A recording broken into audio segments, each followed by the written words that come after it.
Hello, hello, hello, hello, hello. I have no idea if anyone can hear me. Let's assume they can. Let's assume that I'm not echoing like crazy. Although, that's an assumption nobody should make after Wednesday's stream. Oh, sorry. I am still echoing. How is that? Right, this is such a nightmare. We need to fix this. We need to fix this. I've got a feeling there's something installed on my system that's also acting as a mic. I got a feeling it's either the webcam is being used as a mic or something else. We can fix this, and I do apologize because this is super unprofessional as I spent time trying to fix this earlier. I wonder if it's this stupid thing. I wonder if it's the Elgato sound capture that's... Oh, that's off. That's good. Sounds good to me. See, this is so weird. So weird. Good afternoon. Good afternoon. Good afternoon. We do need to get this fixed though, right? Because I can't be echoing like crazy all the time. I haven't changed anything. That's the weirdest thing I ever hear. We only have like audio output capture. Okay, let's turn that down. Does that help at all? Having no output? Maybe. Maybe. I see no feedback, so we're... Maybe. Maybe. Okay, let's do this. Let's do this. So, I spent some time talking to Marco Pavetta about how we should format the this stuff, right? So we looked last time at trying to decide how we should format everything in as much as what relationship should we have, what should depend on what should be value objects and what should have logic in it, and we threw this together to try and kind of figure out how things were going to work. So I spoke to Macro for a bit, and he gave me some really nice pointers, as Macro often does. Oh yeah, let's go with it. I think I just need to turn the audio output capture down. I think the mic is being played back through the audio capture, which is not so good. What theme am I running on the IDE? So, right, here's the changes since last time. That's a very good question. I decided to run my MacBook screen in 720p. That seems... Because I was, like, having to make things bigger all the time, and I was like, this is a real pain. So that's number one. So the Chrome and everything should be bigger, so we should be more visible, particularly when we get, like, I don't have to keep increasing the size of, like, my web browser all the time. So that should be okay. The echo suddenly disappeared. This is freaky stuff. Freaky stuff. The theme I'm using in the IDE, which is a very good, this is the Material theme plugin, and it's Atom One Light. So there's a plugin called Material Theme UI. So I'm running Atom One Light, and I'm running in high contrast mode, because while I don't think high contrast mode is very good for daily development, is that what the problem is? Maybe. Anyway, while I don't think that running high contrast is very good for daily development, it really hurts your eyes. I think high contrast is very good for presenting on a screen like I do when I'm speaking, or when you're actually working on a stream like this. I think you need high contrast, so everything seems to be fine. The echo suddenly disappears. This is just odd. So, the next thing that I wanted to mention was that when I spoke to Marco, he had a very sensible suggestion, in as much as this player that we'd been working on, we said, we're going to have these as public properties and try and move the logic out of these. He disagreed. He thought that this should have a player stats dependency that's just a value object, and that things like, for example, take damage the player should be in the player object. There's no reason why it shouldn't. And that should be the proxy to update the stats, and we should proxy the stats through the player object, even though they're a value object, which may or may not be immutable. I mean, I'm gonna make the player stats. I'm gonna make the player stats object mutable in the short term, but maybe in the longer term we can make that immutable and look at creating new objects every time. So yeah, that's kind of the thoughts we had. The other thoughts we had when we looked at the Scratch, which is probably not available here, is that we'll have a game object, a mutable game object, and the game object, if we create a new Scratch to see what that will look like. Sorry, I'm trying to do and say, would be like, it would have things like, whose turn is it? So which player's turn is it? And it'll have things like, then it'll have methods like player plays card. And it'll also have the two players. If we're going to make this as a PvP only initially, then we'll have player 1 object and player 2 object. And we'll also have things in here like win condition met or not. So we'll have all of that good stuff. Yeah, this is just a Scratch, Felix, but obviously this naming is all completely wrong. This is just like trying to say the concept. So then what we'll do is, when we're working in our PHP, we'll do something like $game equals new game, player 1, player 2, and then we'll interact with the players through the game in the main part, which I think makes a lot of sense.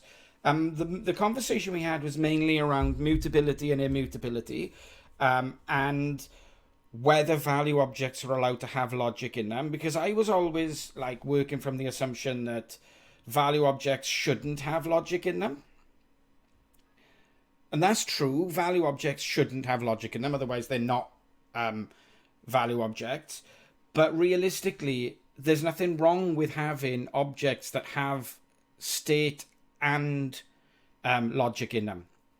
My thought is, having objects that hold state and hold logic is bad. Is not actually, it's not actually as bad as we might think. So I think the first thing we should do is like refactor what we did yesterday so that it is a little bit neater, and write some tests if we need to around that. We can bin all these tests, I think, or we'll comment them out or whatever, because I think these tests are just us trying to see how this API feels, and maybe we should try and write some new tests to see how the API feels, because I'm really keen to get the API down like early as possible, because this is going to be what the whole game is built on, and mistakes we make now going to be a real nightmare like further on. So yeah, I did try and get him to come on the stream today, Felix, because I thought this was a conversation that would be much better had in front of everyone. I have a boiling hot fresh cup of Yorkshire tea. If you don't have a fresh boiling hot cup of Yorkshire tea, you're missing out. So yeah, so let's do that. The first thing that I wanted to do is to pull all these stats out of here into something that is literally just a simple value object. So we don't want the deck or anything to be in here. We literally just want the stuff that's going to be stats. So let's create that. And then, so this means you should now be able to see my, IDE a lot easier. It's one hell of a mug. Thank you. Thanks, Lee. Yeah, this is a mug I bought when I was in France camping for my camper van.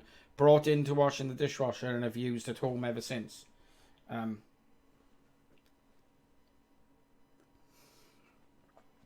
It's beautiful.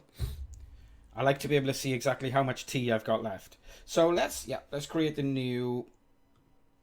I don't know whether we should move the modules into its own sub namespace.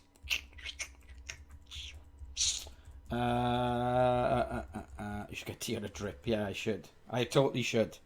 Although, inevitably, this tea will go cold when I'm streaming, because I kind of don't... I don't think to drink it, but that's fine. So we've got player stats, which is going to live in the app namespace. I would prefer to like have app model, but that's not the Laravel way, right? Or is it just like the Laravel tries to make things as simple as possible for you, and it doesn't really care where you make things live? Either way. So we've just got all these public properties that we're going to use to hold the state of the player's stats. I think that's... is player stats a model or a value object? It's just a value object. We're never going to persist this unless it's through the player. And I think we're only going to persist this through sync, through Twilio sync. I don't think we'll persist this to the database. I don't think so. So... it's a model you see fit to use a model directory. No one will hold that against you. Yeah. App player stats.php. Yeah, we could have app player and app player stats. Or we could just have app player and app player stats. Let's just go with this for now. Like, the thing about using PHP Storm is it's so easy to refactor this later that it's insane. So then what we'll do is we'll have a private. All of these need to go back to being private visibility, because we're only ever going to access this stuff through methods now. Yeah, does that make sense? Private. This should be a constant, which is another thing that Marco said, and I agree with. And then we've also got private stats, which is going to be a player stats. Naming stuff is so difficult, yet so trivial. I know. Player only going to have action methods, not getters. So we're not having any getters. No, we're only going to have... we're going to have methods that describe the actions. Yes. Yes, as you... so damage is essentially damage player, right? We're going to apply damage to the player. So we'll get onto that now. So this is fine. I love this. This works for me now. I don't know why that is. Undefined class, have I not...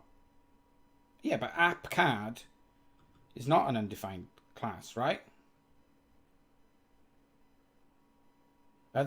Oh, it's because of this stupid ID helper models thing, right? Right, let's get rid of that. Or can we tell it to be ignored? Yeah, but if I tell it to be ignored, it'll never be indexed.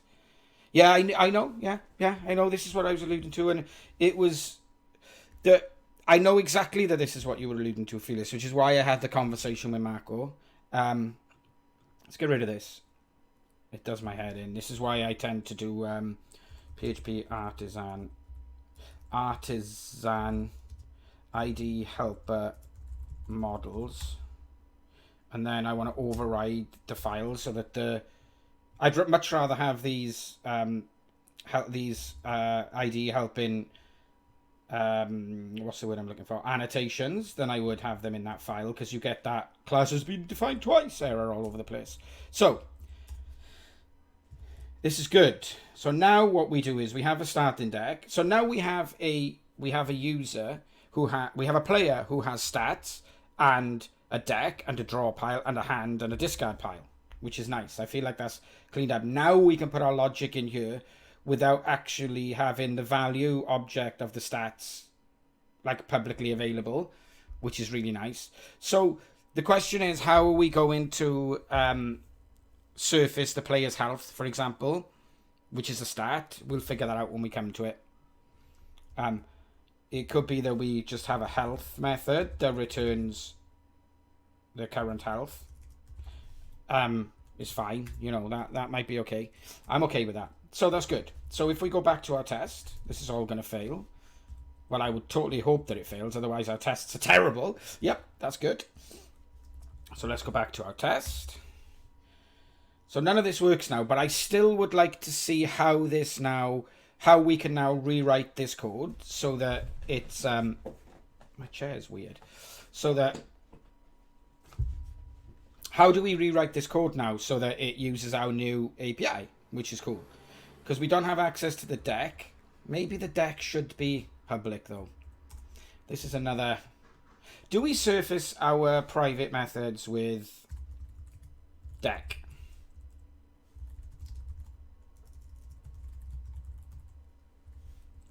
Which returns a collection. I don't see a problem with that, personally. Do we need to interact with the deck, or does the player interact with the deck? Well, this is the thing. We need to surface the deck to the game. Because we need to surface this data to... Essentially, what we need to do is surface this data in JSON back to the front end, right?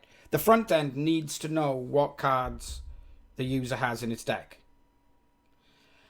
So whether we do that via sync or via an HTTP response, this information needs to be surfaced back to the front end, which is why I feel like it needs to be available. Because I get what you're saying. Some of this stuff is internal only game, so that should be on the game, yes.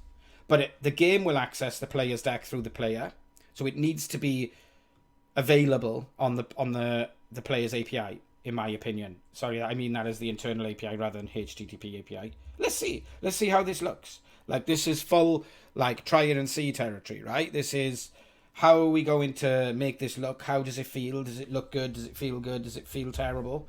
Let's take a look. So in this instance, instead of doing deck as a property, we just do it as a method. And that should make those tests pass. Yep, lovely. And then in this instance, we should say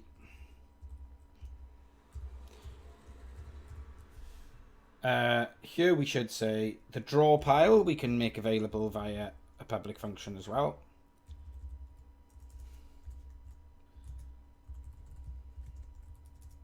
Which returns a collection. I have no idea how PHP 7 code formatting should work, because the other should that be on the game because the other player can access the deck. The other player can access the deck. No, only this existing player could access the deck, because both players are only ever going to be accessed via the game, even though that sounds weird. We'll get to that now. Okay, so now we should be now we should be able to... The other player should be able to see what's in their opponent's deck. Well, we haven't actually said that, though, have we? That's a game rule you're inferring. Like, if we played Slay the Spire, which, as you know, we're loosely playing on this, I don't get to see what's in the deck of the monsters I'm fighting, right? So I'm not convinced that that's true. Like, I think the NPCs don't have a deck. I assume they do have a deck. It's just you never get to see them. Now the problem is that we can't set the draw pile, right? Which is fine, because we shouldn't be doing that. We absolutely shouldn't be doing that. We should be now writing a method on the player that allows us to shuffle the deck. So this is what I'm saying why we should try it and see.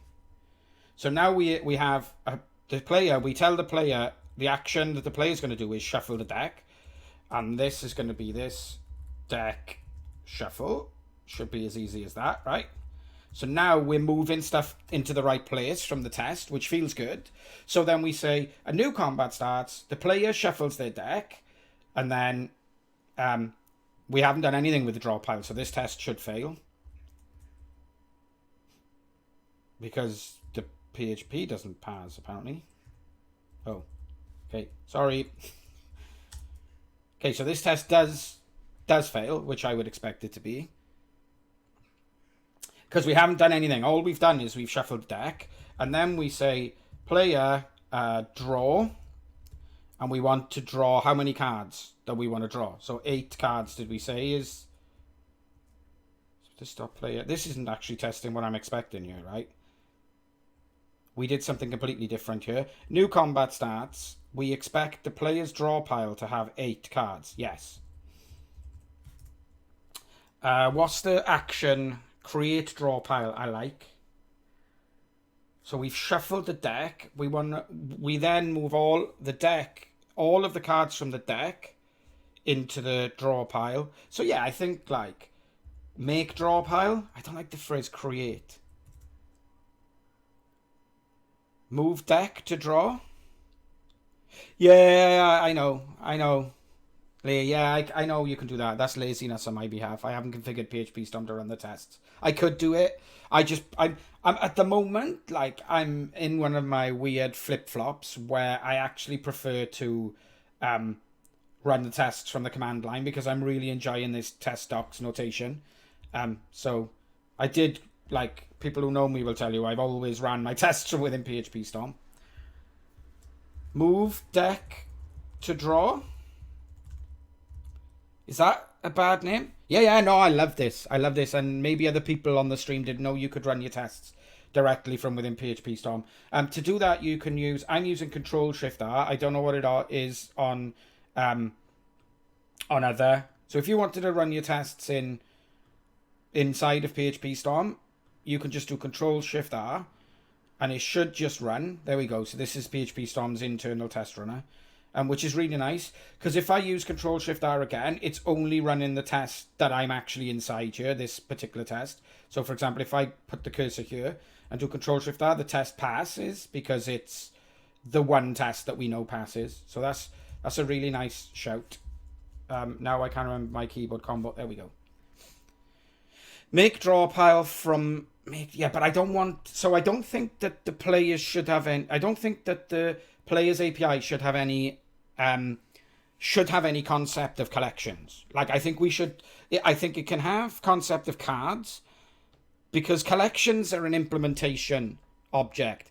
Cards, players, games, they are our API. They're referred to the domain that we're working on. So I don't think that we should... So I think, like, for example, it should be move deck to draw. I think that's that tells us exactly what's happening. We're moving the deck into the draw pile. Yeah? That's what we're doing. We're saying, or even, like, I preferred create draw pile. I even think that's a better name. But I think move deck to draw pile is a better name, personally. Hey. I don't want this API to have any interaction with itself, if that makes sense. I want this API, this public API, to be like, shuffle the deck, move the deck to the draw pile. So you're immediately seeing what is going on when you're using the public API. And then the implementation of how you do that is hidden. Because if I'm looking at the public API, I don't care what's going on. I just want to be able to read exactly what's going on in nice, easy to use language. So then when we say we want to move the deck to the draw pile, I've forgotten what this code was now. It was some cool stuff where we... what did we do? We moved the entire deck into the draw pile, right? Did we do a clone or something? This dot deck... This dot draw pile dot do something clever. What was it? This dot draw pile equals this dot deck dot shuffle. We've already shuffled the deck, so we can just say this dot draw pile equals this dot deck. Do I need to clone this or something? Can I clone it? Is that why we did this dot deck dot shuffle before? Because it creates a clone of the collection. I'm remembering things. Yeah, I know. So at this point, the deck isn't shuffled because I've done nothing with the return. Is that factual? Oh, there's no annotations to tell me it returns static. Do you need to shuffle the deck? Well, I'd like to shuffle the deck as a extra step in the public API. That's the point here. I'd like to say, because I'm going to need to shuffle the deck in other points other than creating the draw pile. Yeah? Or am I? I'm going to have to shuffle the draw pile when it resets. Am I ever going to need to shuffle the deck It feels like it might be something I want to do, though. But it's not, is it? Yep, okay. I agree. So now I'm going to say create draw pile from deck. Because I think that better describes what we're doing. I agree. So then we can delete these because we don't need them. And then we can... Card games are so hard. I'm glad I picked it because this is really cool. This draw pile equals this deck. Shuffle, as we said before. But we've just got a better API for it. So this test should pass. Does everyone agree? All 4 of you. Tell your friends. Tell your friends. Okay, that passes. That's good. So when a new combat starts, we create a draw pile from the deck. We should only ever need to do that once per combat, right? And that's good.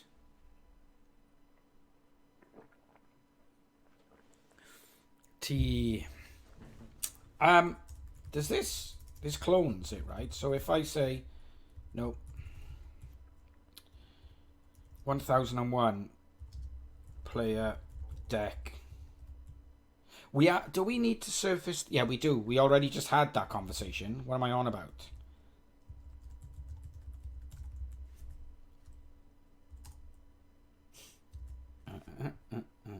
Spelling is not my strong point.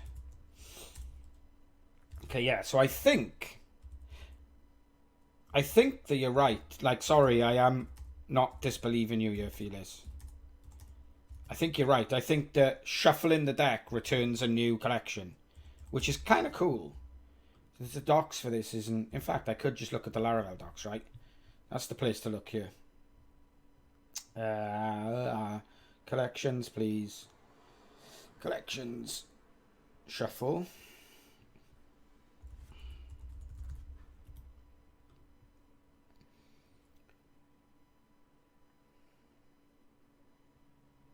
Yeah, I don't know. I don't know if, you know, I don't know how I know that it returns a new collection rather than just... Because it doesn't say that it does, right?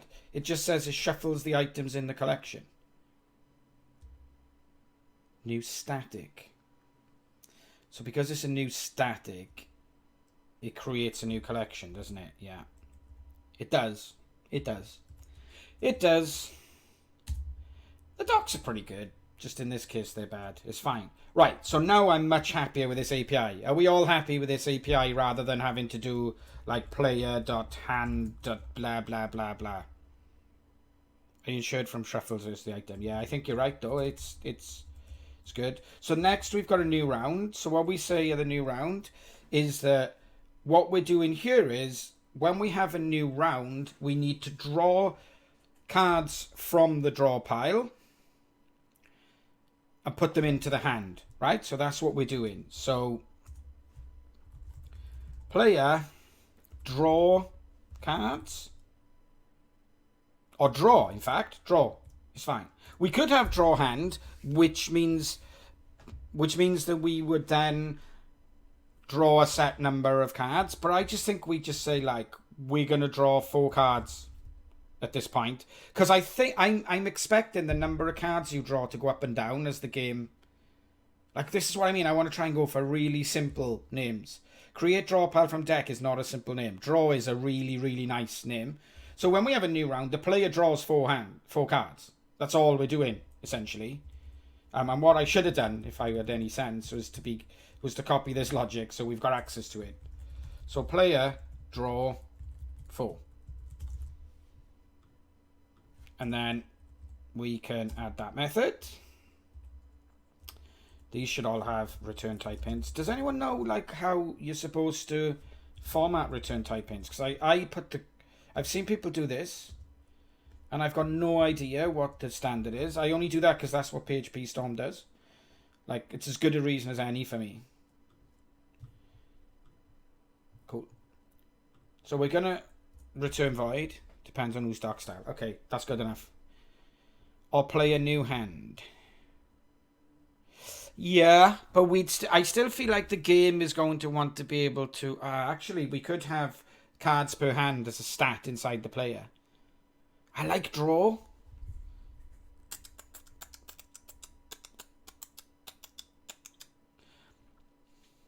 Naming stuff is so hard in programming. Damn it. Draw is still a valid method. I agree, and we could. I agree with you. I agree with Lee as well. I agree that we may want to have a new hand as another method, because, for example, you may just want to draw one card in the middle of a turn, right? When you're playing Slay the Spire, you may just want to you may play a card or use a potion that allows you to draw in the middle of a turn. So we definitely know that we're going to need to draw 1, 2, 3, 4, but we also know we're going to need to draw a new hand. Totally agree with you. Chat, you're awesome. Totally awesome. Okay, so now I can just say this hand equals this draw pile slice. So that should now work as well, right? Because we just moved the code from the test into the oh, but we need to say how many cards we want to draw, right? Which is this.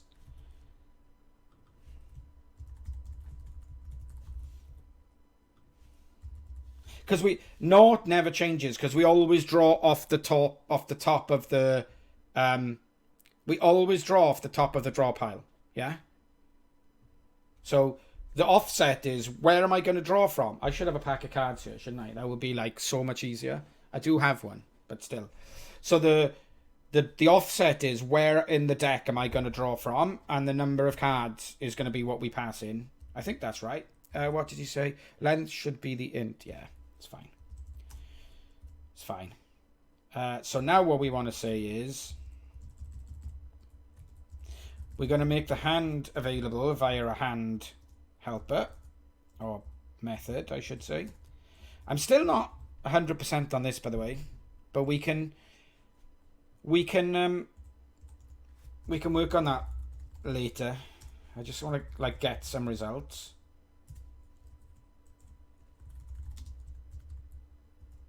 So this test should now pass in my mind. We should have made these separate tests, by the way, because I think these are actual valid tests now. In fact, let's do that. So this was testing create draw pile from deck.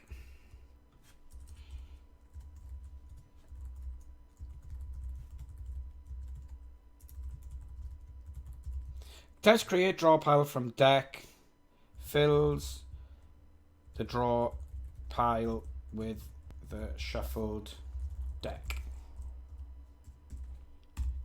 So when we split, we should see an error on the draw. I don't know. How can we check this has been shuffled? Any suggestions? And the echo returns. Oh, did it? Has the echo returned? What? I haven't touched anything. Is someone toying with me here?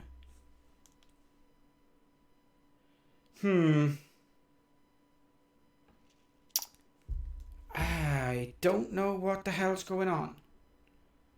This is muted. This is muted. This is muted. Yeah, but the I'm not touch. So the thing is, right, I got this keyboard, which I'm using as my programming keyboard, and then I've got this keyboard, which is connected to my gaming PC, which is what is actually doing the streaming. So it's really weird that happens. Really weird. How do I see what microphones are installed on this volume mixer, right? And then, but I want to see recording. Sorry, stream. I don't hear an echo. Oh, is that just you? Maybe. I mean, that's wishful thinking, to be honest, Felix. That is wishful thinking, but output, input, manage sound devices, input devices. Right, let's get rid of that. Let's get rid of that. Let's get rid of that. This may turn my webcam off. Has it turned my webcam off? No? Okay. Has that helped? I literally only have one enabled input device now. So we can only but hope. We can only but hope that that has fixed it. Okay, cool. So what we're saying here is when we create a draw pile from the deck, it should fill the draw pile with the shuffled deck. So it fills the draw pile. So we're saying, is it gone now, Felix, or is it still there?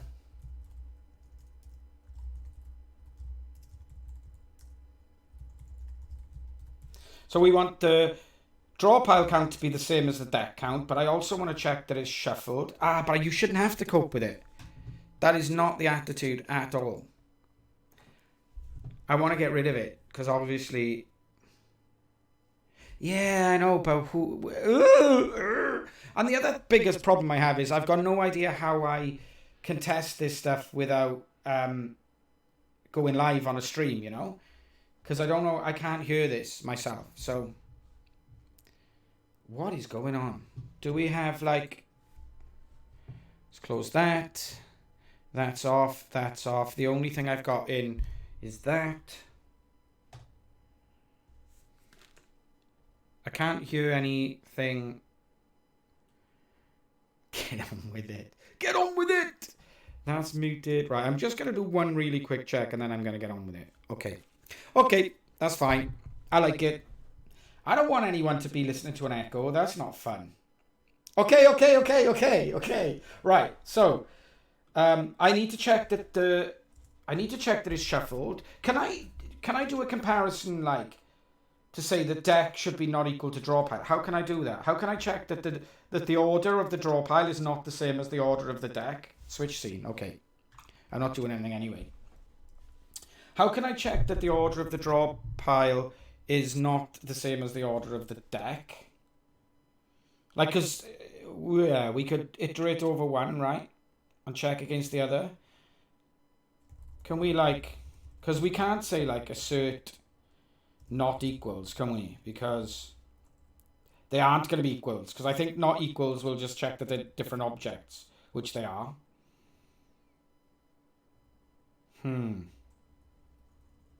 Suggestions? Because, like, we could do this. For each player deck as card, assert different, not same, yeah.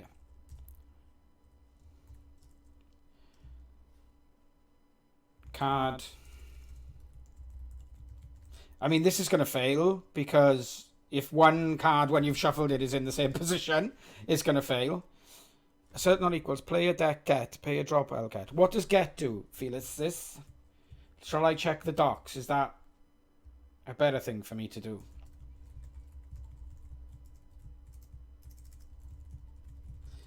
Check the docs. Get an item from the collection by key. Get should return the collection. Get an item. Oh yeah, so you're right. If we can return the collection as an array, we should be able to just do a comparison, right? An array comparison using PHP unit. Nice. Flip first where blah blah blah. Is there an array? Flatten. Flatten. All, you say? Get all of the items in the collection as an array. Okay, what does flatten do? Now I'm intrigued. This is why I do this streaming stuff. Because now I'm like, oh, what does this do? What does that do?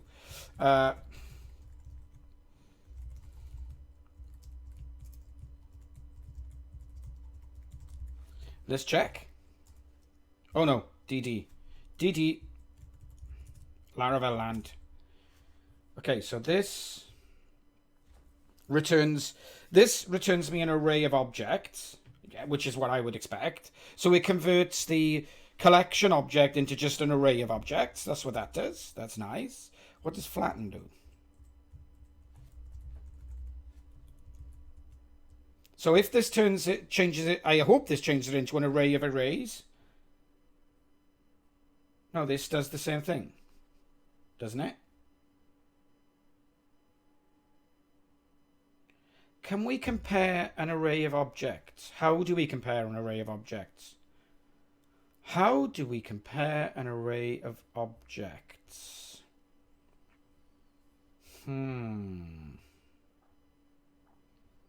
That is the question. This is just returning. I mean, they look exactly the same to me. Plaque ID all. Okay.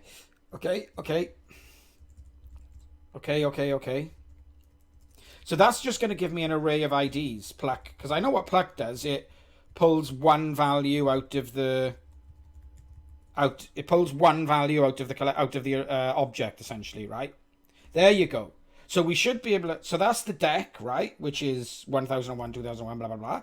So if we change this to be the draw pile, nice job. Thank you. Thank you very much, BK.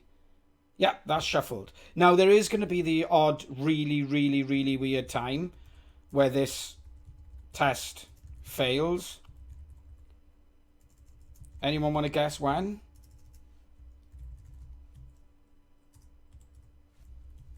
Anyone think when this test will actually fail? This is not going to be 100% test. Yeah, exactly. Shuffling the deck theoretically can put the cards in exactly the same order as they were before you shuffled it. I don't think it's a pointless one.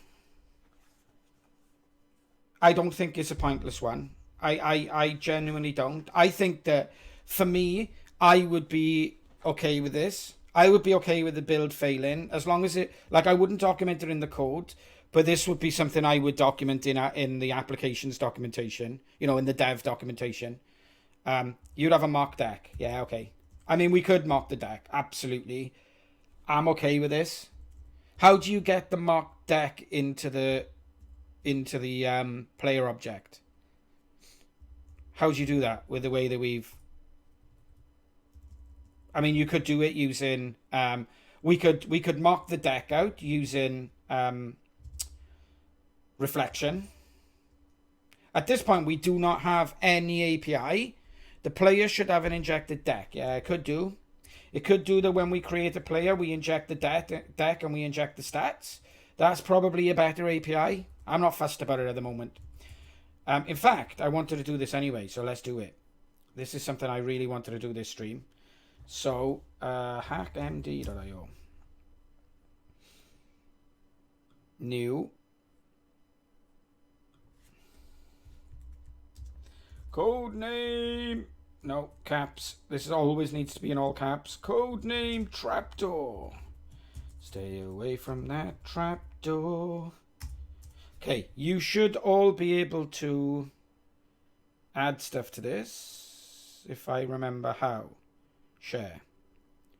Copy. Chat. So, if you want to add stuff for improvements later, player should have an injected... Player should have an injected deck. Draw, stats, discard, so we can mock them and stop the RNG test from failing every so often. Just the deck, you think? Do you think just the deck? Because if you're having a deck, then you should... I think this is going to come back and bite us. I think you're spot on here, Felix, to be honest, right? Let me be blunt at this point. I think you're spot on, and I think this is going to come back and haunt us in the future, because I think when we're writing unit tests, we're absolutely 100% going to want to manipulate these player stats. We are 100% going to want to say, when you try and add 10 to the current health, when the current health is equal to the max health, the game should just cap it out and shouldn't add it. We're going to need to write tests for that kind of thing. So in my mind, what you're saying now, I'm not doing right now because the deck is okay, but I think we're definitely going to need to do that in the next Well, today, probably. If not today, then definitely in the next stream. So I think we should be passing these in as dependencies, so that we can write tests where we've got the state set exactly as we want the state to be. Whether we mock the stats or just create a new one and pass it in so that we can manipulate it is trivial. But I think that, yes, I agree. We're definitely going to need these things to be put into set state so that we can write tests on them. So how about we do some service provider magic? I mean, we could. I don't care. Do you know what I mean? If people want to do it right now, people can want to do it right now. I'm just conscious of the fact that the moving stuff around and making stuff dependencies of other stuff is not entertaining. But if it's entertaining, then I'm happy. This test should pass now, right? We haven't tried that yet, so let's disable this test here. Okay, so creating a dropout from the deck fills a dropper of the shuttle deck. And if we did this for long enough, that test would fail. I agree, for what it's worth. I agree that we should move that in as a dependency, but I'm not going to do it right now. It could be something I do off stream, if, you know, because I just don't think that this is something people want to watch. It could be something that you do off stream for me. Not you specifically, Kat. You as in the magnificent viewers of this tiny channel. But yeah, that's cool.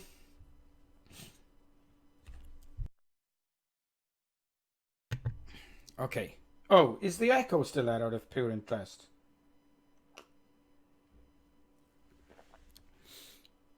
So the next thing is,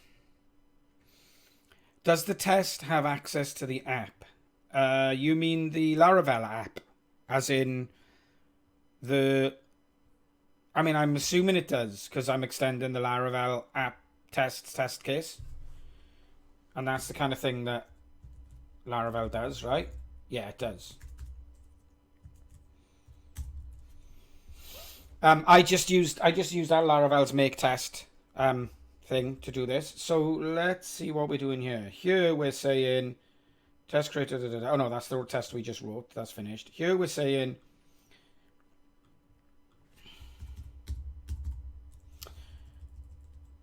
in a new round. Didn't we do this just now? What the heck? Oh. Okay, because I don't create a new player here now. That's fine. So this should be set up, right? Let's do this at least partially, right? Because I'm using the player in like multiple places now. I'm just going to create the player in setup. Why is that? Oh, it needs to return void. There was a big kerfuffle about this, right? Visual det, etc, etc, etc. So the reason I'm doing this is I don't want to have to do player equals new player at the start of every test. So we'll say this dot player equals new player, which will get run before every test automatically, so that we don't have to add that stuff in. I wish I knew if I could change the template so that it added it as an inline annotation instead of var annotation, but that's fine. So now we want to get rid of that, and we want to say this player and this player and this player and this player. Cool.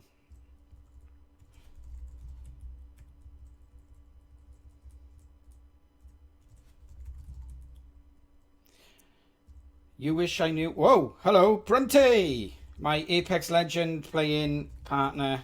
How you doing? It's good to see you, my friend. Okay, so now this should all fail. But now this should pass, sorry. Oh, I've broken something. What have I broken? You wish you knew what to. I wish that too. What do you wish to? I don't know what I said when you wished that too. Our code styles. Oh, what I said about the test stuff. Yes, yes, we all wish that. I should probably try and find that out. Creating a player adds default cards to deck is failing.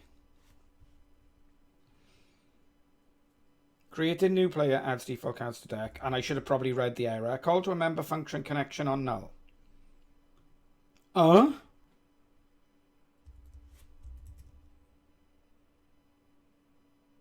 What have I done here? What have I done here? This dot player equals new player. Inline doc blocks. Call parent setup. Do you need to do that? Oh, yeah, I do need to do it. Because I'm using... See, I'm not used to using Laravel's test case. Like, in fact, I don't even need it here. Why am I even doing that? I don't want to use this test case. I want to use PHP unit framework test case. There you go. Now that shouldn't... Do I still need to do it? Do I still need to do it? I thought you didn't need to do that if you're using the basic test case. Because you're using models. Oh, is it doing magic to set up my models for me so that the database stuff works? Are we looking at magic here? Is that what's happening? It wouldn't surprise me. There you go. Cool. Magic. This is why I hate magic. Create a new draw pile from deck. Fills the draw pile with the shuffle deck. Lovely. So that's passing.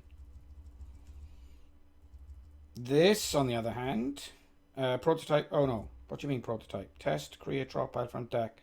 Fills the deck with the shuffle. Oh, the first two pass. The prototype fails, which is fine because we don't actually have any tests in here yet. So, what is this actually testing? This is testing that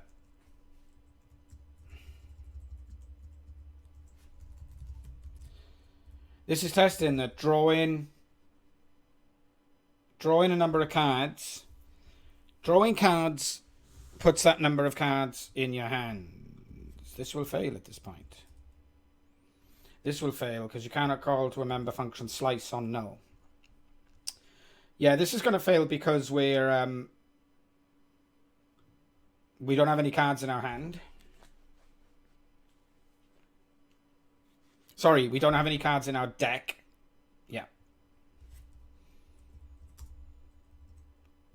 What is because the prototype was relying on the state from the last test.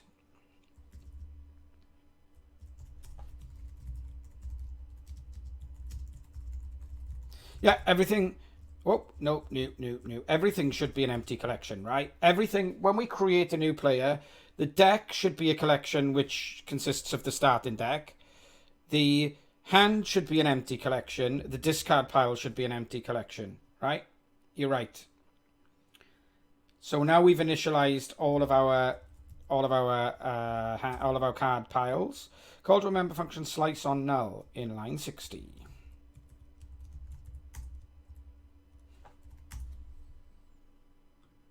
This dot hand. So we haven't actually initialized the draw pile. Yeah. Now this is what I'm trying to think is rather than just. So what I could do here, right, is I could do this player. Create draw pile from deck, and then we're laughing, right? This should pass. But what I'm trying to think is that how the game should this method rely on state external? And the answer is no. Because there may be nothing in my draw pile. Like having nothing in my draw pile is a completely valid state for the draw pile to be in.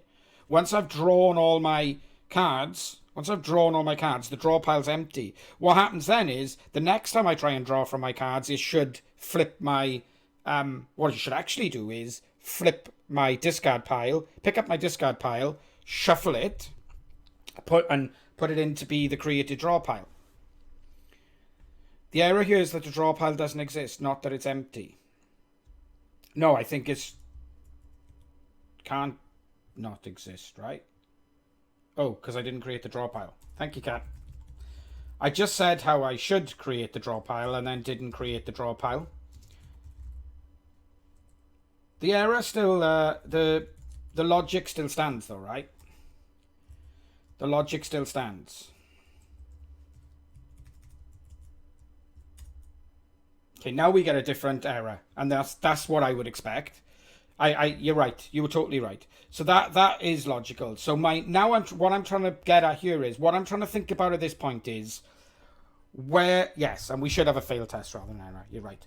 What I'm trying to think here is, how does this work? So what we could do is say, if this draw pile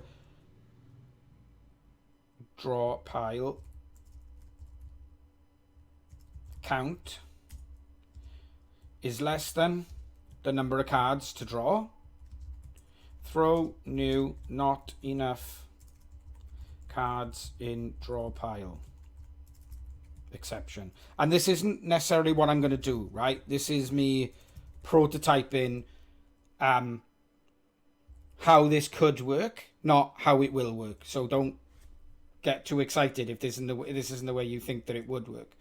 So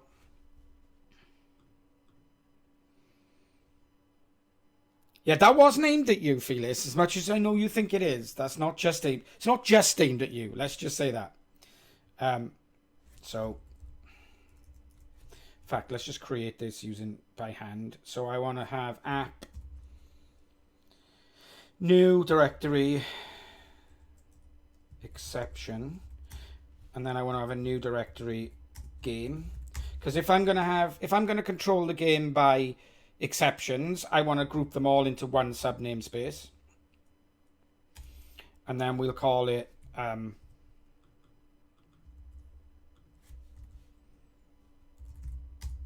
not enough cards in draw pile exception. Do I already have an exceptions directory? Oh, plural though. Who on earth would call their exceptions plural? Ugh. Well, I'm not touching that. We're going singular exception and no end of it. So then what I would actually do is I would have a game exception, and this would extend the game exception, but we're only literally doing this to see how this looks and to see if this is how we'd like to do it. No annotation. I hate this. Turn that off. You already have an exceptions. Yeah, pluralized exceptions. So what we say here is, if this draw pile count is less than the number of cards, we should throw in not enough cards in the draw pile exception. Otherwise, we should do it, right? That's all I've done there. And now it's throwing the correct exception, which is great. But my next question is,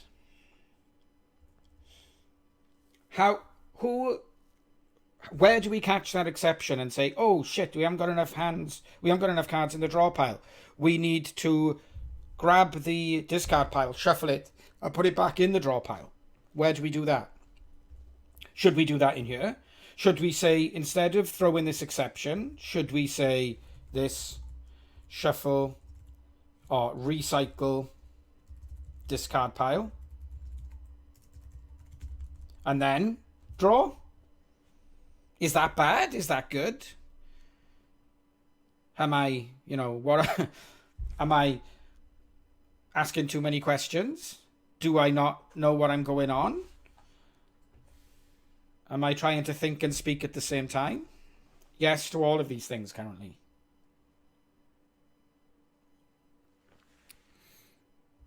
You think it's a game decision and not a player? I think I agree. I think that what we should do is we should, in the game, and this is just the scratch, when we say in the game, we'll say like draw hand player 1, and then it will say player 1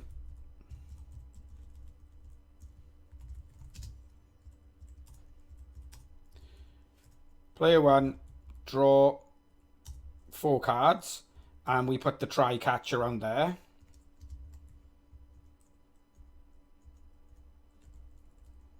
Oh my word, I'm so bad at coding. Just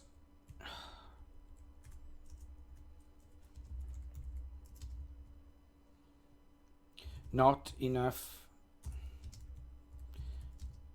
So this is just me trying to see how this looks again. We have a logic issue here, though. Let's just come back to that in a sec. Let's just see how this looks. So we say player 1, draw 4 cards. If there's not enough cards in the exception, then we say player 1, recycle, draw pile, recycle even.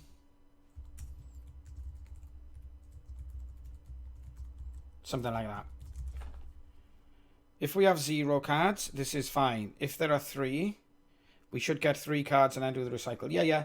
Again, this isn't like the final implementation. I mean, I appreciate you pointing that out because we are about to attempt the final implementation. I just want to check how this looks. Like, to see, am I happy? What I'm looking at here is, am I happy with this logic in the higher level? And am I happy with this logic in the player? Am I happy with how this looks? Essentially, like this. Am I? And the answer is yes. I think I am happy that, like, this isn't the correct logic, but am I happy with how the interaction between the game and the player works here? Hey, New Duck, welcome to the stream. How are you doing? So we're writing a game. Well, at the moment, we're writing the interaction between cards in the game, which is, for me, great fun, but I would imagine for other people, not so much fun. Messing around with some C++ for the first time. Lovely jubbly, that's nice. I really should try and do the same thing myself. Okay, so yeah, I agree with you, Felix, and I agree with myself. I think I'm actually quite happy with this. But the question is, when do we actually throw this exception? Because you're right. Oh, actually, no. What we could do is this. What we could actually do is this. This would work, right?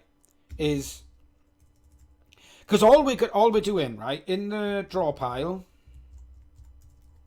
we have 2 cards, and then we want to draw 4 cards. We don't have enough. So what we do is we recycle the discard pile, which essentially shuffles the discard pile and adds it to the bottom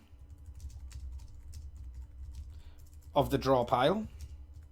And now we have a draw pile that has the 2 cards on the top that we're going to actually draw correctly, and then the top 2 cards off the shuffle discard pile. I think that works, doesn't it? Contributed to an open source project. Nice, New Duck. I love it. I love it. I always love to see people contributing to open source. It's kind of a passion of mine. So, good for you. Draw should be reset to 1 draw card. Why? Because this works, right? If we got a draw pile of 2, and if we got a draw pile of 2, and if we've got a draw pile of 2 and we ask to draw 4, we just shuffle the discard pile and put it at the bottom of the draw pile. It works anyway.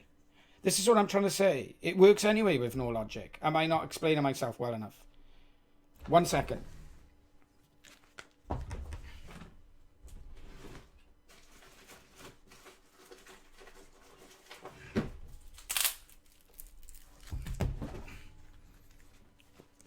Props for everyone.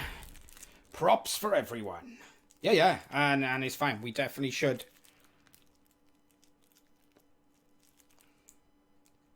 I don't see what your problem is then, Felix. Does anyone else not understand what I'm saying here? I want props anyway, because props are super cool. That's all there is to it.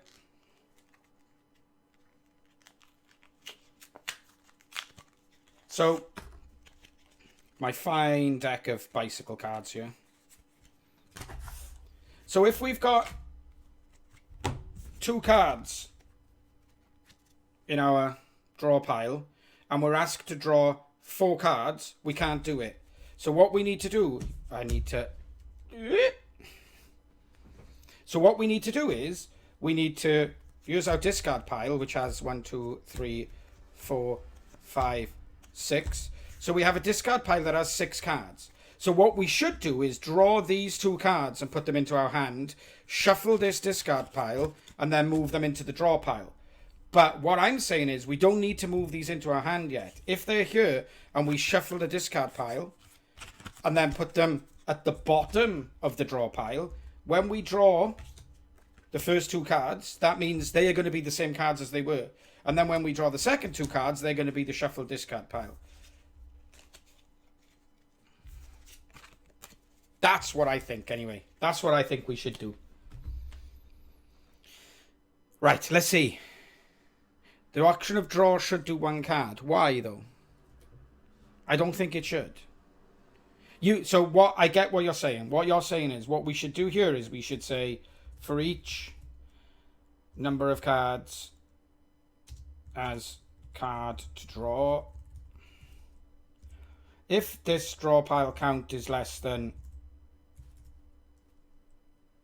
or in fact just for each number of cards. No, in fact this should be a for I loop, right?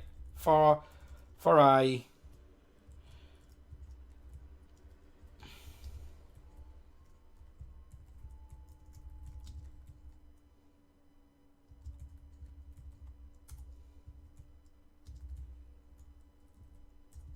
get it. It's semantics. You don't think you can have for each. Well, how on earth do you do it? Yeah, thank you. Cool. Just it. I love it. If this draw pile count equals 0,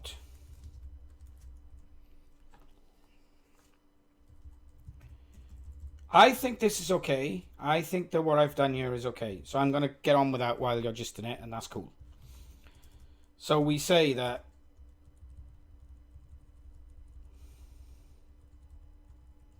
so all we need to do here is say that if we don't have enough cards, then we throw the exception. I'm good with that. So then we can write the tests for it. Oh, we already had the chit-chat, Mike. Sorry. I didn't mean to mislead you. I had the chit-chat last night, and I went over the first part of the stream, what we discussed. Mike? Yeah, you missed it, unfortunately. The VOD will be up. It'll be the first, 15 minutes of the stream. Oh, hang on. We don't need to see my desk anymore, right? It'll be the first 15 minutes of the stream. The VOD will come up as soon as I finish, which will be in 50 minutes. So in 50 minutes, in an hour, say, you'll see the VOD on the Twitch channel, and you can just look at the first 10 minutes or so, and you'll catch up with it. So what we're saying is we want to draw this number of cards. If the draw pile doesn't have enough cards in it, we're going to throw not enough cards in the draw pile exception. Otherwise, we're going to draw the cards into the hand. I'm happy. So let's test this. So I'm going to get rid of that. And this is where we get into the this is where we get into what Felix said earlier about us needing to pass in the deck and the draw pile and stuff as a dependency so we can manage the state so that we can write our tests easier. Because at the moment we can't manage the state unless we play the game.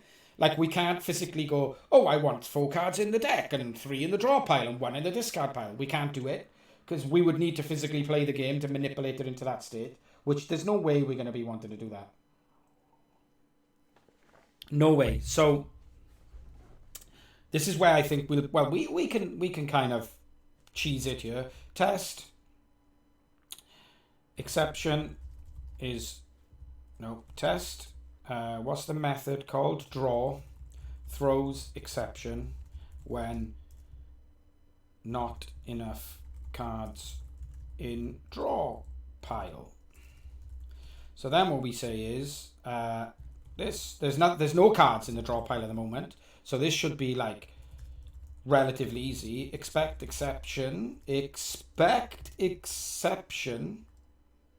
the exception name, right? Yeah. Not enough cards in draw pile exception.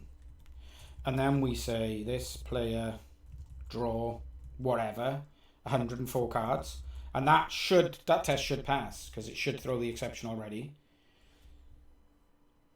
Deck throws exception when not enough cards in draw pile. Pass. Cool. Super duper. And then we can say test draw adds cards to deck when there are cards in draw pile. So then we can say this player create a draw pile from the deck, because we want to make sure there are draw piles in a deck. Again, this is where I think the mock-in would be better, because this when you're writing unit tests, you're trying to test the smallest unit of work that you possibly can. And to test the smallest unit of work you possibly can, you don't want to be calling other methods to set state up. That's my own personal opinion. So by calling create draw pile from deck, we're not testing something in isolation, because we're calling create draw pile from deck, which is also manipulating state. So we should probably like mock the deck here, and manually set the state to what it should be, and then call player draw. So let's like draw, we got 8 cards in the deck, let's draw 4, and then assert same. So we should have 4 cards in our hand.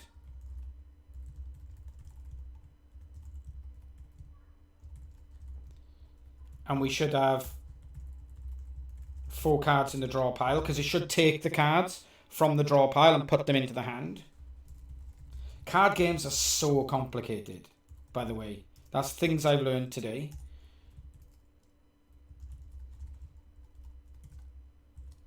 Okay, this, I hope this passes, because there's now 2 valid tests. Oh. Okay, let me get rid of the there's no tests here, right? Yeah, but that's giving us warnings because there are no tests. So let's comment that out so that we're not looking at nonsense. Cool. So data, draw adds cards to deck when there are cards in the draw pile. Call to undefined function, assert same. Oh, okay, that's not the error I was expecting. Oh yeah, self assert same. Though basic programming is hard. Okay, failed to certain 8 is identical to 4.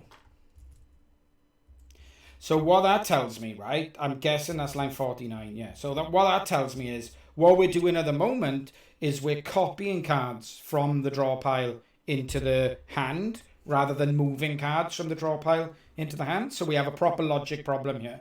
This test has actually caught a logic problem. I'm going to have a quick look at your gist. Cat.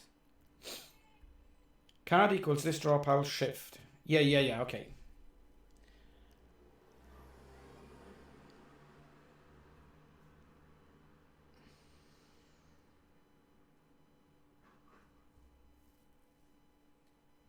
Let me move this onto the stream screen. Come on. In fact, easier to do this, right? Copy. Sorry, I needed to check it, obviously. So let's see what Cat is saying here.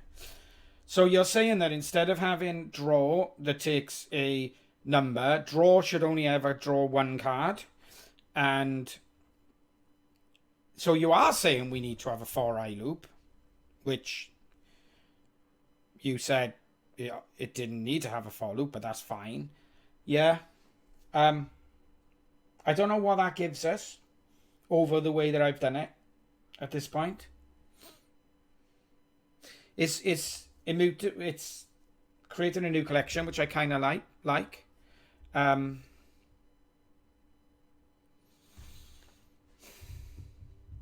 going to keep this here, right? And I'm going to see if we need this later on.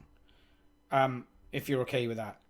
Because I'm not convinced at this point, but I mean, I wasn't convinced with your idea to have a dependency for the draw pile, and now I'm finding we really need it. So, so it's almost certain that you were going to be right, but we'll keep that there, and we'll use it. We'll almost certainly use it later. Yeah. Okay. So what's happening here is when we draw, slice is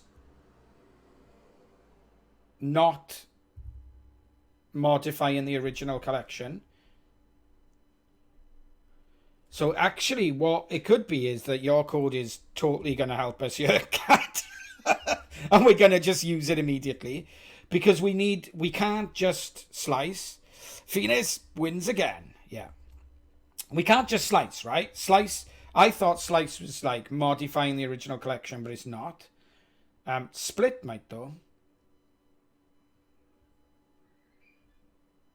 No, that splits it into groups. Okay. Chunk, maybe? Chunk, because it's returning this new static, that implies to me that it's creating a new collection. Chunk might do this, you know.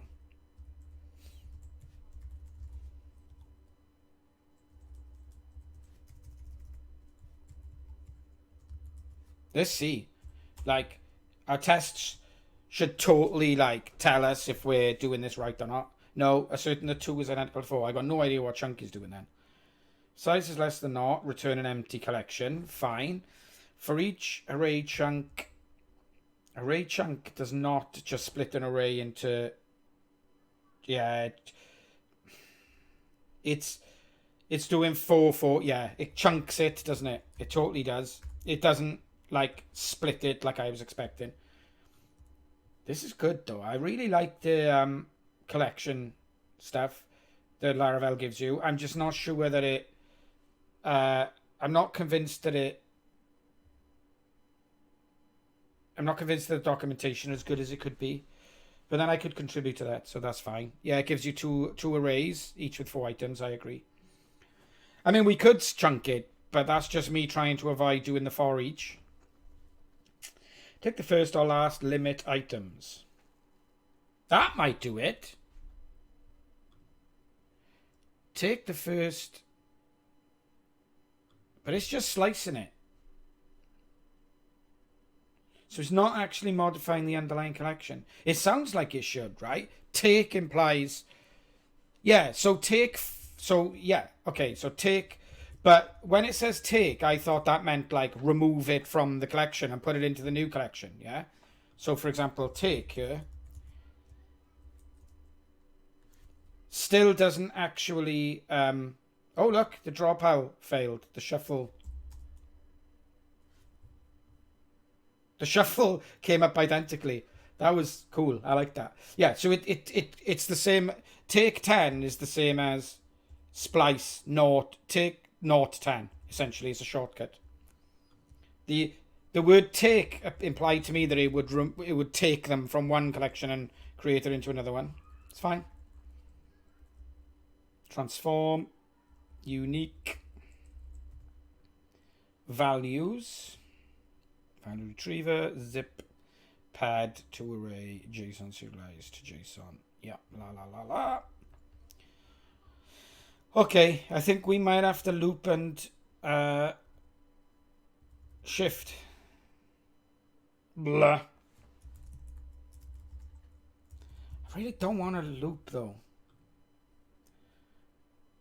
And that's nothing to do with, like, I feel like we should need to loop, but I guess we will.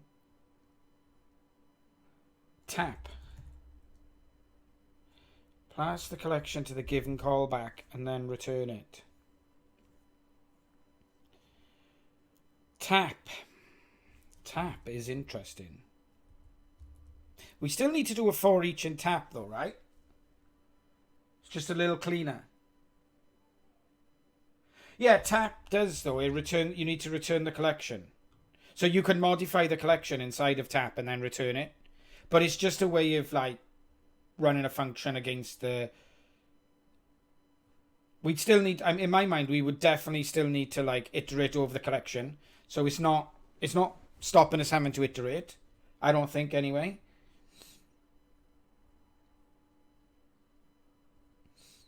Can we, like, remove... the first X items off the collection?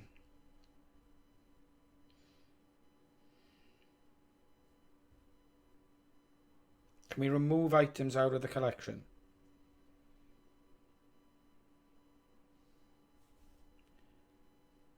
Random, put, pull, concat, push, prepend, pop is off the end, pipe, partition, yeah. There's got to be a remove or something, right? Forget keys. Yeah, but that doesn't really help.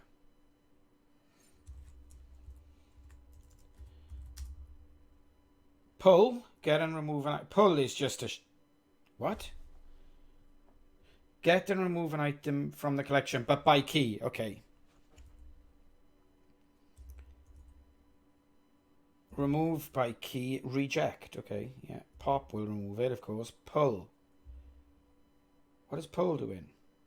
By key as well. Okay. Shift, yeah, we know that. Forget, reject, you say. Yeah, I just think that I'm trying to avoid a loop without needing to try and avoid a loop. So let's take a look at what... We need to shift multiple, yeah, exactly. And I think we're only going to be able to loop to do it. What I don't like is this draw hand and draw. That's what is throwing me against this, not the loop stuff. Like, I'm all for the loop stuff. I think there's...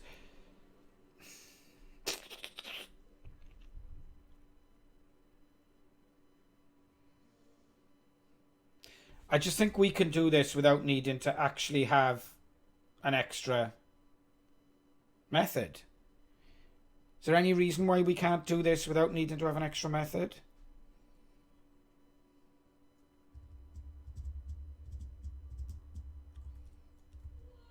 Is there any reason why we can't do this? I like this. I like this. It feels clean to me. No, this feels clean to me. What feels clean to me here is I like the idea of shuffling the discard pile and putting it at the bottom of the pile and then running it again. What I don't like is having to check multiple times how many things are left in the draw pile. I kind of think this feels cleaner to me. And so the loop is fine. Single responsibility. I don't think this is SRP. I don't think this is at all. It's like if I need to draw one card, I just pass one in instead of having to just call draw 4 times. I don't buy that. This hand, draw pile, take number of cards. Yeah, okay. This isn't going to work, is it? Pull key, push, put. Splice was perfect, right? Because for me, the reason that this is cleaner is we catch the exception and do something about it and then retry the draw. Well, that's what I like about this. Splice, you're right. What does splice do? Hang on. Splice a portion of the underlying array. Splice. No, does it? Splice a portion of the underlying collection array. Yeah, it puts... No, I want to see the... Splice is a replacement thing, isn't it? Remove a portion of the array and replace it with something else. Yeah, it is, isn't it? It is. What if we splice it with an empty replacement, though? Because it removes a portion... Does it return that removed portion?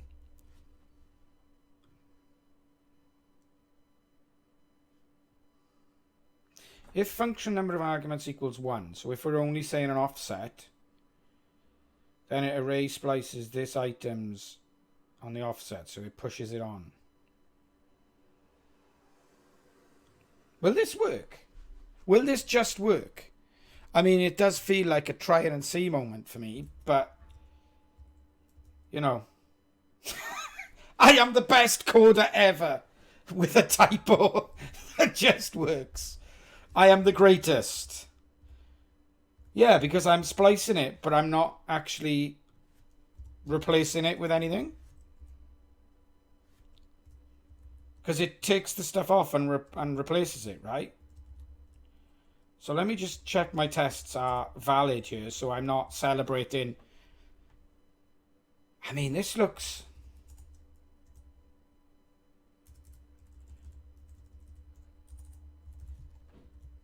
This looks like it works to me.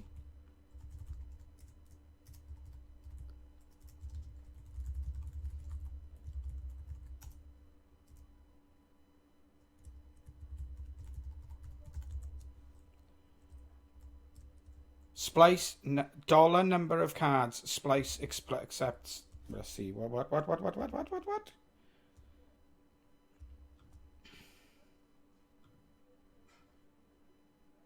I don't understand. Sorry, but I just want to confirm that this actually has done what I expect it to do. Let's do a pluck. Let's do a pluck. Let's do a pluck. Pluck is for the win.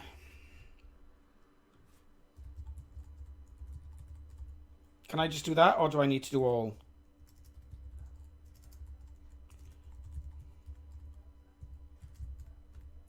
Let's see.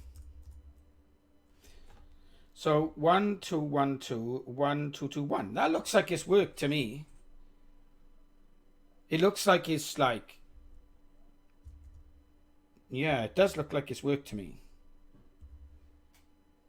Because we've got 8 cards. So let's try doing this with like 2 cards. Let's draw 2 cards. So now I would expect the hand to be 2 and the draw pile to be 6, right? Yeah, okay, the test's going to fail. I'm an idiot. Yeah, the hand is 2 and the draw pile is 6. And if I pull like 7 off there, we should get 7 and 1. Yeah. It looks like it works to me. I mean, I'm not claiming to be anything but like a lucky idiot in this instance. Let's be honest, that was just pure luck, but it worked. Cool. Oh, you've updated your gist. Let's see then. Let's see. I like it.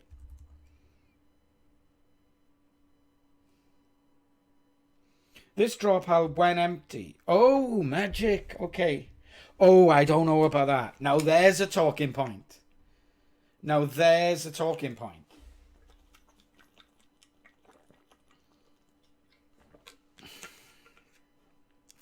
I like it. I do like it. I don't know how we test that. Are we okay with this because are we okay with this because I'm assuming that when empty is already tested in Laravel, right? So we don't need to test this bit. What I'm wondering here is how am I going to test that recycle discard pile is called? My underlying tests should test that logic, right? So let's see if I can actually explain myself. So instead of saying test draw throws an exception when not enough cards in the draw pile, we go, oh, the draw pile has 1. We want to draw 2. Now we assert that the draw pile has 6 or 7. Oh, no, 6. Hand has 2, yeah? So we can test that that's being triggered by setting the state into the right place. Magic is so scary to me.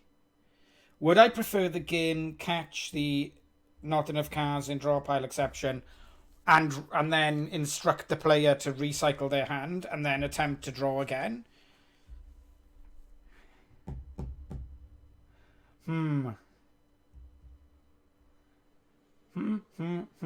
This is voodoo magic, Cat. I like it. I kind of like it, but I don't like it, but I kind of like it. Let's come back to it. Let's come back to it when we write the code that's capturing this exception. Yeah. What I mean is, I can't. So the biggest problem I have when I'm coding is I can't in my head. I can only see like this part. Other people can see this part and this part and this part and this part. I really struggle to look outside of what I'm coding and understand the interactions between the objects. So like sometimes I need to physically like start coding something before I can understand how the interactions are going to be. So that's good. We haven't really done anything today, but we've done tons today, so I'm happy with that. So at the end of the round, now we're saying okay, so this is what we essentially want to do here. We want to say, I don't know what we're testing yet. This is another thing that I always do.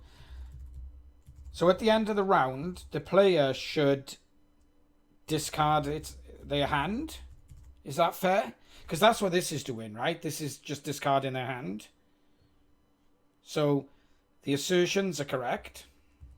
We just need to move the logic into the player. So we want to assert that what we need to do here is we need to create a draw pile from the deck, and then we want to discard the hand. So they've got 4 cards in their hand. Oh no, we need to draw the card. We need to draw a deck first, right? 4 cards. This is where the mock-in that you're talking about, Felix, comes in. I really shouldn't be doing this. Like, in fact, we should add this to the... We have added it, right? Yeah. We should definitely do that next time, is refactor this. You were spot on there. This is dirty, having to call prior methods to set the state of the game in order for us to run the code we want to test. This is where tests become super brittle, because essentially what happens is I'm not testing that this method affects the state correctly. It could be this method is affecting the state correctly, so my assertions are working. So we need to pull this stuff out and mock and set the state by hand rather than calling other methods that do logic and set state. I think so anyway. So we create a draw pile from the deck. We draw 4 cards and then we discard the hand. Then we should say that the discard pile has 4 cards in it and my hand has no cards in it.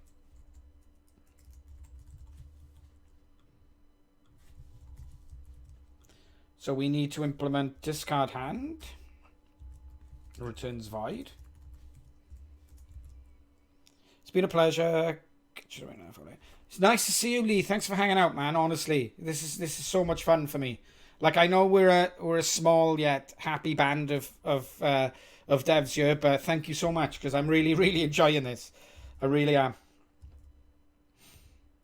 So discard hand should... Can we use our slice here instead of having for each the while that we were doing here?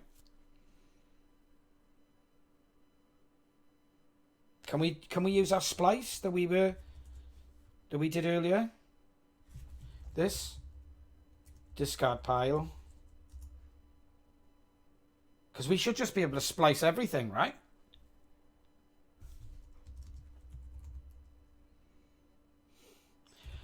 Hey, if anybody wants to get started with streaming, you know where I am on Twitter. It's not... Oh, yeah, it's above my head.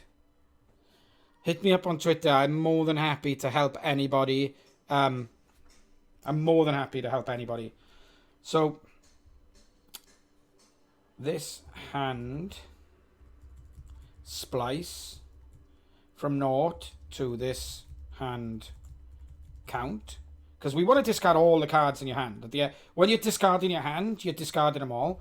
So that, I think, will work. The discard pile equals this hand splice, 0 to the size of the hand, and replace it with nothing. I mean, we're mercilessly abusing splice at this point, but so what? We haven't surfaced the discard pile via the API.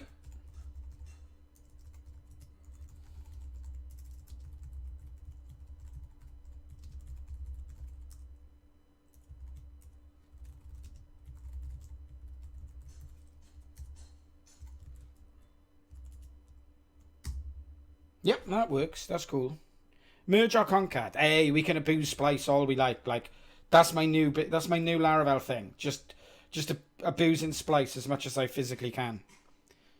It's 2:30 on a Friday afternoon, by the way. And what's anyone got planned for the weekend? Anything nice? So, okay, that's good. So we're getting there. We're getting there where I feel like we're writing the methods that we need. I'm pretty happy. We need to rename this test. You need to concat the discard pile. Oh, I'm replacing it. You're correct. Yes, you're right. You're right. We should totally write a test for that. We should totally write a test for that, because that is something I didn't think about. Test discarding hand adds hand to moves hand to discard pile. Moves implies deleting from the hand.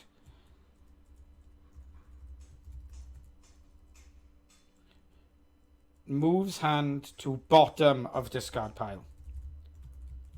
Or the top. Does it go on the bottom or the top? There's my discard pile. There's my hand. when I want to discard my hand, I put them on top of the discard pile. Yeah, on top. I just wanted to use my props again, Kat, to be honest. Like, you know, I'm so big on props. Because what we need to do now is we need to write a test where the discard pile has some cards on it. And that's where we need to start being able to manipulate state, right? That's exactly where we want to manipulate state. So this works because the discard pile is empty, but we should totally not be replacing it. So how do I add something to the top? Did you say Concat does that for me? I want to check the API docs of Concat. Push all of the given items onto the collection. Perfect! Perfect, perfect, perfect. Brilliant. So, yep, we can just Concat, which this test should then pass.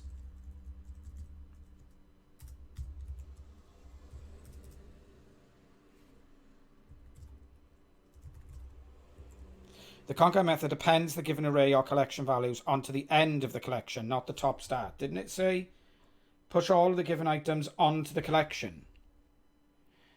Okay, I envisaged that that would be the top of the collection, but it could be the end of the collection. I think we should write a test for this to prove that that's what's happening, because this should pass now, right? Because it's a crappy test. Fail to sit in the north is okay. Okay. Line 57. The discard pile does not have 4 items on it.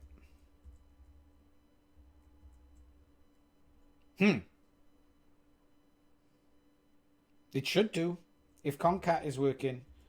Concat isn't working at all. Let's see what the properties of Concat are. Whoa, forward, P. Just takes a source of iterable. Okay. Let's take a look. Let's take a look at what else we've got. I want to look at the docs here and see what.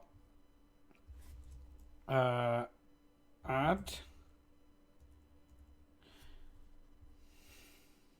No, I don't want to do that. I want to. Average chunk. What we want to do is we want to put this collection into that collection at a certain point. That's, I guess, what we want to do. Excuse me. We need to be able to put one collection into another collection, but at a point in the collection. Cheeky? Who's cheeky? You're cheeky. I'm assuming that's not a method name. You're just calling me cheeky. That's good, though.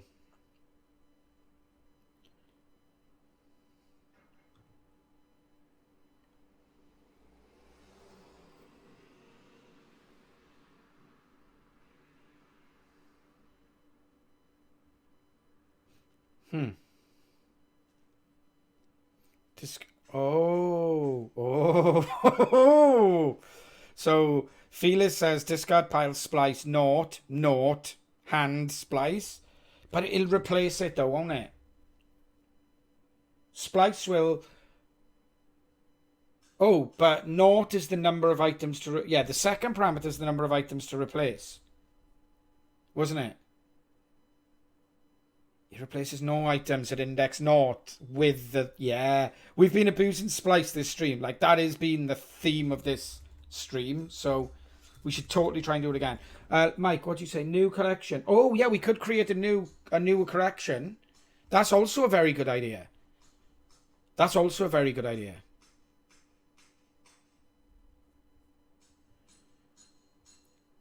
Two one. So 2-1 takes. Right, let's see. Pass the second argument, which is. Yeah, it would work. We could create a new collection with the 2 collections. One after each other.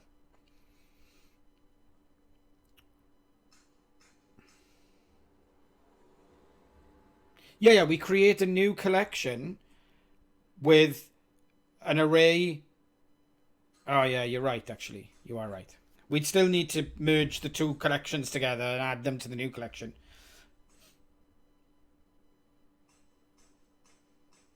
So this, right, this is what we're looking at, right? We want to splice two items. No, at the second index, we want to replace one item with this. So we've got 1, 2, 3, 4, 5. We replace 3 with 10 and 11. Then we got 4, 5. Yeah, that'll work. That will work. That will definitely work. Hooray for splice. Hooray, hooray for splice. So, we still want to concat, right? No, we don't. We just say this discard pile splice. This hand splice as well, but we want to do not, comma.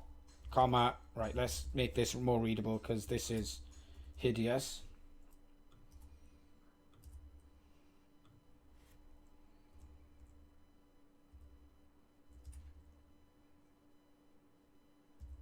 Yeah.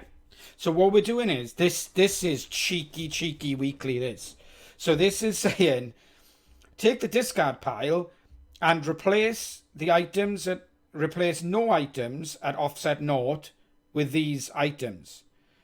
Yeah, it's definitely not readable. But the whole point here is that discard hand is readable. That's kind of the whole. I mean, the tests may not work, which they don't. Fail to certain that 1 is identical to 4. So it hasn't worked anyway. But the whole point is that the API is readable. So when we say player, create a draw pile from a deck, draw 4 cards, discard your hand. Do we need to... Well,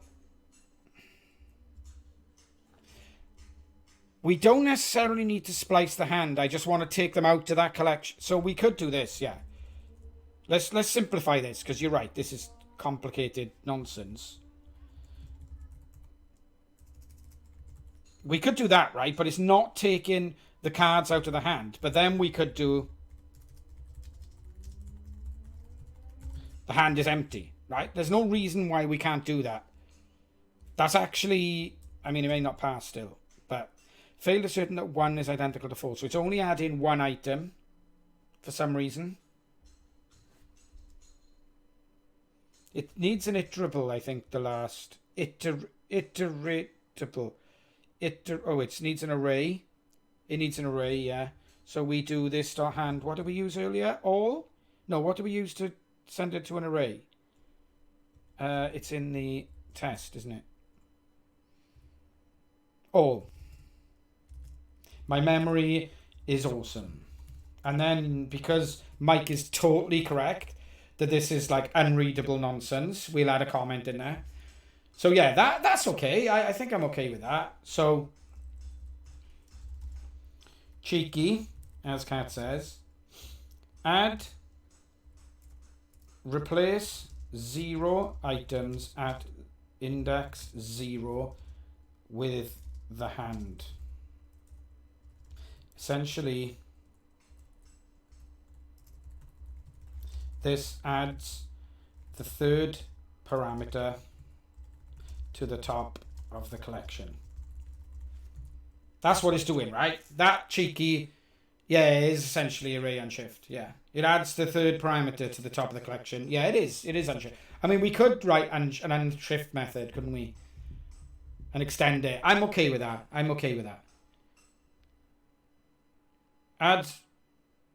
Add, replace. No. Replace 0 items at index 0 with the hand. Essentially, this adds the 3rd parameter to the top of the collection. I'm okay with that. That tells us what it's doing. And of course, we'll only ever be looking at the public API method, really, which is discard hand, when we come out to this. Unless we need to modify what a discard hand looks like. Okay, I'm good with that. What else? We also... With empty discard pile... We also need to check this works with a discard pile that already has stuff in it. And this is where I'm definitely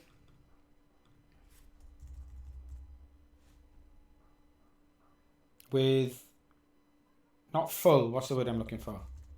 Full will do. Empty and full is fine. So then we draw 2 cards and we discard our hand, and then we draw 3 cards. This is definitely what we want to do next time, is make this cleaner. And we discard our hand. And now we expect to see the discard pile has 5 cards and the hand has 0. So essentially what we're doing here is we're badly using existing methods to set the state. So what I hate that. I'm using existing methods to set the state. Whereas what I should be doing is using mocked objects to set the state, so that I can just set the state in one go and then run the code and then assert stuff. With non-empty, I don't know what you mean. Sorry. With not empty discard pile. I see what you mean. Yeah, that's better. 'Tis better. So at least we know discarding works now. I mean, we've done okay today. We can create a new player. We can create a draw pile. We can add the card. We can draw cards. We can check the draw throws an exception when there's not enough cards. We can discard hands, and we're happy that works. We're doing all right. We're doing all right. I do fancy going to the pub today, though. I do fancy going to the pub. Let's see. So, is there anything else we need to check here? Let me think. In fact, let's do it. I'm going to do it. Let's do it right now. Let's do the refactoring. We got 15-ish minutes. Let's do this. So we want to take issue spotted, new collection. Yeah. You don't think we should have new collection in the discard? You're discarding your hand, so your hand is then empty. No? No?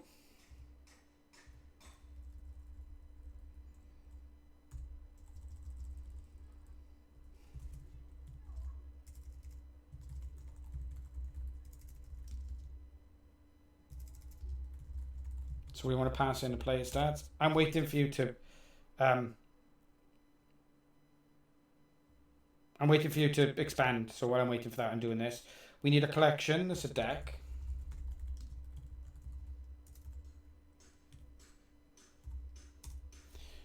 Can you check the reject, please?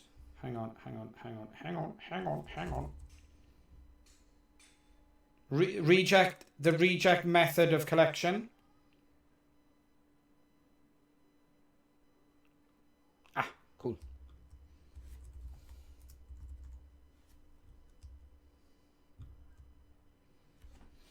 Create a collection of all elements that do not pass a given truth test. Filtering, essentially. No. Creating a collection of stuff that doesn't meet the callback criteria. Yeah? Okay. Is this because you don't like me using the new keyword in the... I don't understand what the problem is. Check filter. I don't actually understand what the problem is. Sorry, Felix. You don't like the problem is...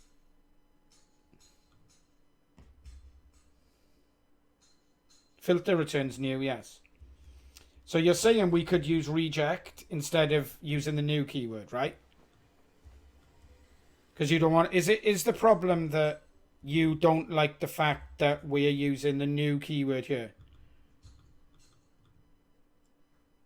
I don't understand what the problem is. Sorry.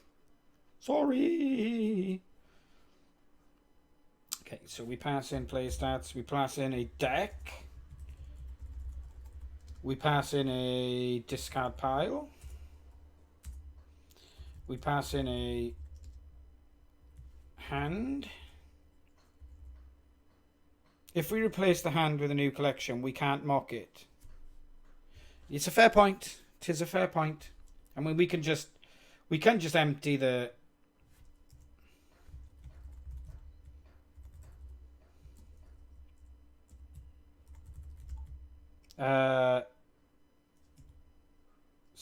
splice.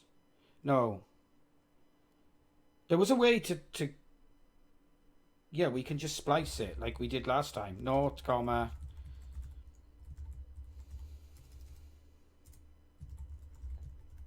We could just do that, right? I'll just pull everything off there. Yeah? I mean, why not abuse splice mercilessly? I don't understand. I don't understand why. The reason. So why would you mock is an amazing question, Mike. Totally amazing question, and I'm going to answer it right now. Splice it and see. I love it, and this is exactly the reason that we would mock, right? So what essentially what this test is doing, right, is testing that when we discard a hand, it moves the hand to the top of the discard pile when the discard pile is not empty. So this whole I use this with keyword to say when the app is in this particular state, this is what should happen. So anywhere I've got with in my tests, the app needs to be in a known state for this test to run. And at the moment, this should say with. With is the word I use, not when. With cards in draw pile. So mocking only tests the implementation. Yes, it does. But what I need to do is I need to check that methods are doing expected state changes when state is in a known state. When state is in a known state. When the application is in a known state. Yeah? Because otherwise, how can I be sure that the method is working when it's running logic in the method? So, for example, this was actually working fine before. You need to check the state, not what methods are making state changes. I want to check that methods are calling. I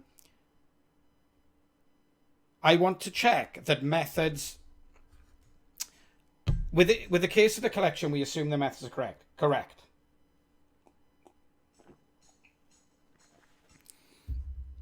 I don't feel like you can... Right, let's start from the beginning. I don't feel like that... So there's two ways we can do this, right? We can set the state to a known place, and then we can call methods, and then we can check the state afterwards. Or, for example, we can check that in create draw pile from deck, if we've mocked deck, we can check that shuffle is being called, because that's all we really care about. And then we can check that the draw pile has been set to the result of the deck shuffle. So if we look at this test, this is a perfect example. Sometimes I find it difficult to explain myself, but this is a perfect example. Test create draw pile from deck fills the draw pile with the shuffled deck. Okay? So how do I set the state? How do I check that this code is doing what it should do? Essentially. So this is, you don't need to know anything. All you need to know is if we look at this, if we look at what this code does, right? It creates a new player, which we're doing in setup. That's fine. Doesn't matter. And then we call create draw pile from deck. And all we want to check here is that the draw pile has the same number of cards as the deck. Because essentially we're copying the deck into the draw pile. That's logic that needs to be tested. Because if that doesn't happen, our application is broken. If create draw pile from deck stops copying the shuffled deck into the draw pile, this is broken. This app is totally broken. So we need to check that A, the order of the deck is different from the order of the draw pile. And this is a down and dirty test, to be honest. And B, that there's the same number of cards in the draw pile as there is in the deck. Yeah? So that's the reason we're doing that is because this logic is so hyper important. I absolutely need to check that when we call create draw pile from deck, the draw pile is essentially replaced with a shuffled version of the deck collection. That's fine. So how I actually do that, how I actually test that is pretty much irrelevant. I mean, this is fine. This will actually fail, and it has failed. If by random chance, when we shuffle the deck, it actually comes out in the same order as it was before, which statistically it can do, then... So the other way we can do this is by not essentially doing this at all, but by saying player equals new player, and then creating a mock of the deck. And then all we need to do is say, okay, we expect the shuffle method to be called. And when we expect the shuffle method to be called, we return this known collection, and the deck, the draw pile, sorry, looks like this known collection. And then we don't have the randomness involved. The test should pass every single time. It doesn't matter if the size of the deck changes or if the shuffle becomes random. Yeah, makes sense. Makes sense to me, at least. I need to be able to set the state of things in order to be able to test them.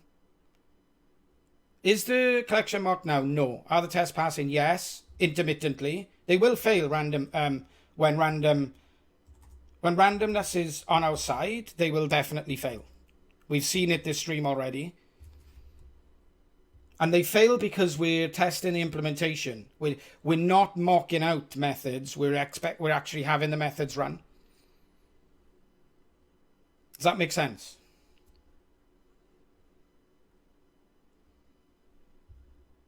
It's boiling here again.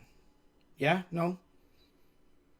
I'm not just like gonna... I'm interested in this conversation.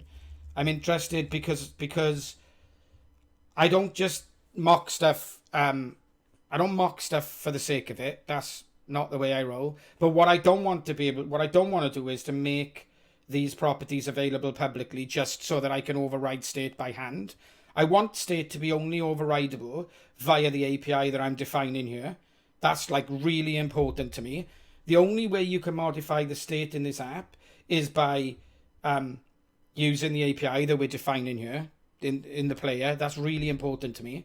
But on the other hand, for tests, I do need to be able to set the application in the player into a certain state to check that logic that is there is being run when the app is in that state.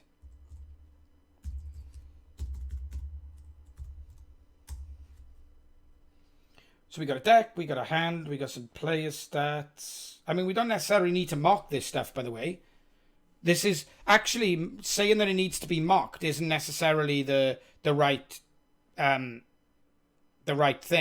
What it means is I can set the state and then pass it into the constructor, and then I can call my tests. I may not even mock this stuff. Like I may create a real collection and then pass that in as the constructor and then call my methods and check that things are as they expect them to be.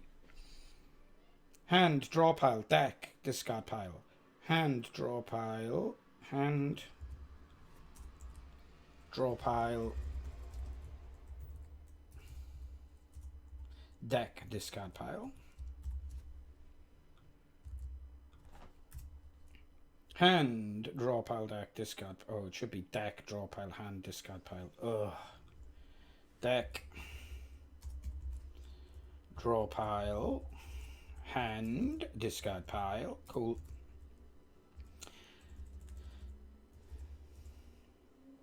And then we should be able to pull out... We should pull this out into a factory to create a deck, which is nice. So if we pull this out into a collection that, into a factory that creates the deck, we can get rid of this starting deck as well, because the factory is saying, oh, this is what a starting deck should look like, which is also nice. I don't know if I'm overthinking this. It's always my constant worry that I'm overthinking something. And also it's my constant worry that when you use Command-Alt-L without parsing PHP, PHP Storm breaks everything and doesn't fix it with the next Command-Alt-L.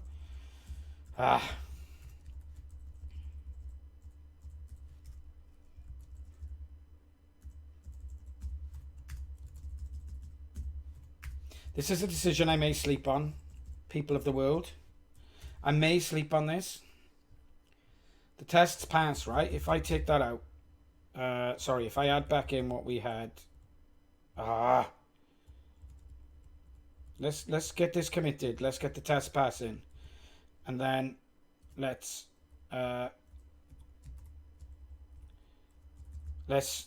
think about this. I'll speak to some people to see if this is overthinking it or if this is the right way to do it. Maybe get someone on stream next week to talk about this stuff. Because once I go for 2 hours, I'm exhausted, if I'm honest. But let's make sure we got passing code before I commit this. Because this should all be available. And then obviously, as usual, because I'm so lazy,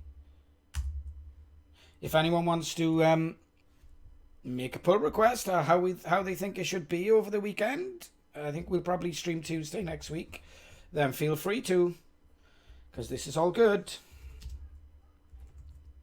So what have we added here? Card, exception, player stats, user. Have we modified user? Oh yeah, we did, because we regenerated the models. End of episode 2.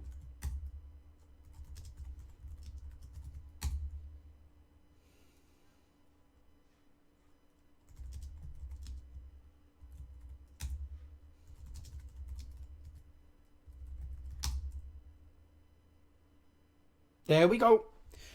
So have a brilliant weekend, everyone. Thank you once again for hanging out. We really didn't get as much done as I hoped. But we have green tests, and we've started to think about how the API should look. And now that we've started to think about how the API should look, then we should be able to do faster development in future, methinks. Yeah, I think that's all good. Let's see, I have no idea what anyone is doing here. So, let's see, do I know any of these people? Let's do a little tiny raid. Titchy raid. Yeah, Mike, at GH on Twitter. My DMs are always open. I always love talking about this stuff. And I'm really interested in different opinions. The interesting thing here is there's no right or wrong way to do this stuff, right? So all I can do is to give my opinion based on 20 years of developing. I always love to learn. Like the reason I hung out with Marco last night was because I like to know other people's opinions and know where I'm going right and where I'm going wrong. I'm all for learning new ways of doing stuff. That's the truth. So yeah, if you want to smash me a DM on Twitter, my DMs are open. At GWH, above my head there. Yep. Please do. That's amazing. I love these conversations. So thank you very much. Have a brilliant weekend. And I'll see you next time.